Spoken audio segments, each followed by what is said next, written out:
Okay, imagine inventing an absolutely groundbreaking mathematical engine, only to watch a colleague steal it, completely strip your name off it, and boldly claim it as their own.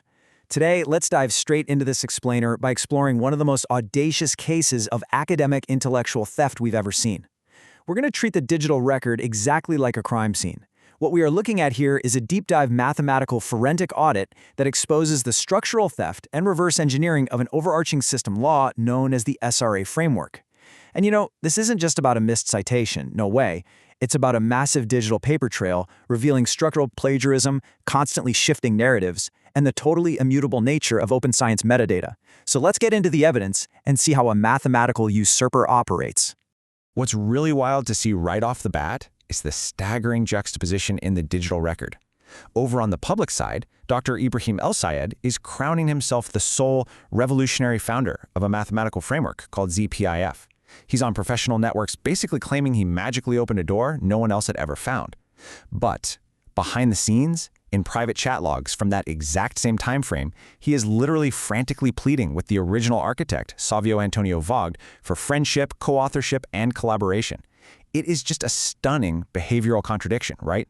Publicly demanding exclusive ownership while privately begging for help and admitting total reliance. So to really understand this theft, we've got to look under the hood. Do a bit of a mathematical autopsy on these two systems. Think of Vogt's original Scale-Regulated Aggregation, or the SRA framework, as this incredibly high-powered engine that comes with a built-in, absolutely crucial safety governor. It uses what's called an AM-Regulator, which acts as a damping filter to keep complex systems perfectly stable. But Elsayed's ZPIF model, it entirely strips away that regulation and just relies on an unconstrained secondary quadratic summation term. According to the forensic analysis, without Vogt's baseline framework, Elsayed's standalone ZPIF model acts exactly like a runaway engine. It is structurally and mathematically parasitic, trying to function without the very safety switch it needs to stop itself from blowing up. And that brings us to the crucial point. Without Vogt's SRA safety switch, Elsayed's ZPIF model natively experiences a catastrophic combinatorial explosion of energy. In spectral geometry, this means it fails to be trace class. Or, put into simpler terms, it diverges straight to infinity and mathematically self-destructs. Game over. The audit conclusively proves that the only reason Elsayed's equations don't immediately collapse into nonsense is because they were covertly housed directly inside the damping envelope of Vogt's pre-existing SRA framework. Divorced from that framework, the ZPIF math completely falls apart. And this is where the official record completely contradicts his whole defense. He's out there claiming ZPIF is an entirely independent school of mathematics, but his own officially published version 3 text on preprints.org from July 2016 tells a completely different story. That text contractually binds his ZPIF model as a dependent variant housed entirely within Vogt's SRA framework. It literally reads that ZPIF is an SRA-aligned revolutionary variant, affirming Vogt's foundational regulated aggregation law. You can't make this up. He's fiercely arguing independence, while his own formally published text admits total structural dependence. Let's look at the timeline now to see how this all builds chronologically, because digital timestamps, they're absolute and they're unforgiving. Vogt published his foundational SRA and AM-Regulator papers in February 2026. It wasn't until 3 full months later, in May 2026, that Elsayed even uploaded his derivative ZPIF variant, noticeably stripping Vogt's name from the references. After getting caught in mid-July, Elsayed offered a written apology to secure a truce. But then, by late July, the very minute his repository accounts were unfrozen, he immediately resumed his erasure of Vogt's name so he could claim sole ownership once again. So when confronted with this undeniable timeline and the glaring missing citations, what does Dr. Elsayed do? He completely manufactures an alibi. He explicitly claimed to university deans and even to Vogt's corporate management that the ScienceOpen platform somehow suffered a system indexing failure in May 2026.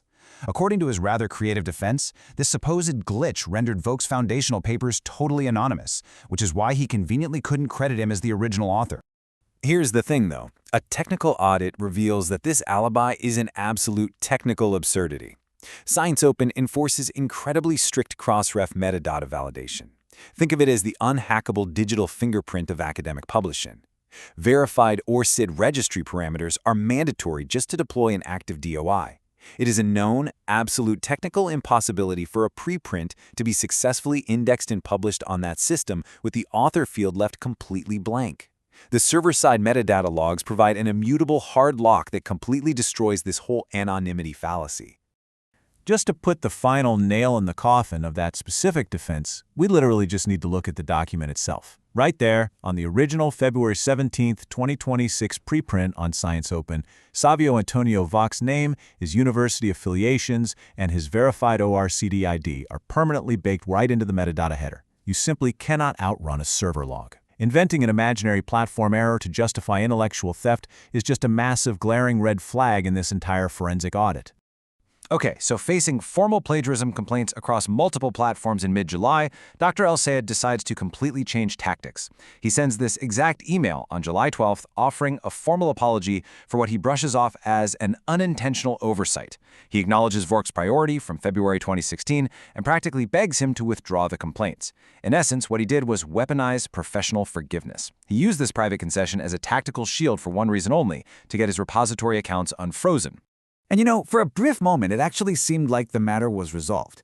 Immediately after securing his repository standings and landing that truce with Vogt, Dr. Elsayed posts this update on his public platforms. He actually correctly includes the structural attribution, explicitly stating that ZPIF is a variant within the Scale-Regulated Aggregation, or SRA, framework. He even manually typed out and appended the hashtag SRA.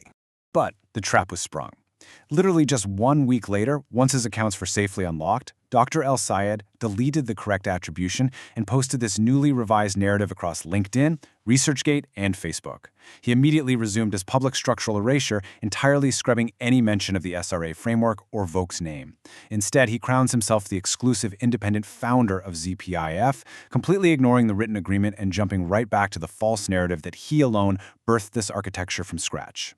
The psychological duality captured in the real-time evidence here is just staggering, honestly. On one hand, his private chat messages show him practically begging Vogt to stay on board so they can submit to top-tier Q1 peer-reviewed journals together. And then, in the very next breath, when he's confronted about his public deception, he launches into these erratic, empty threats of state-level and embassy retaliation, deliberately targeting Vogt's commercial employment to try and suppress the inquiry. It's a dizzying cycle of private pleading masking public exploitation. Honestly, it's a great reminder to always keep your own receipts in any professional collaboration. We need to zoom out for a second to really grasp the true macro-structural impact of this dispute.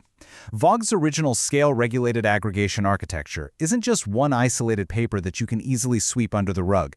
It is a massive, multi-year scientific program spanning a staggering 19 different scientific domains, ranging all the way from operator theory to macroeconomics. Attempting to siphon the core engine of an unassailable 19-domain framework is exactly what escalated this from a simple citation error straight into a major international compliance event.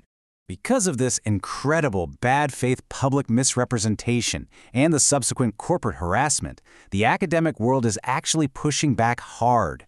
An expansive wave of official disciplinary inquiries is now being demanded across global university ethics committees.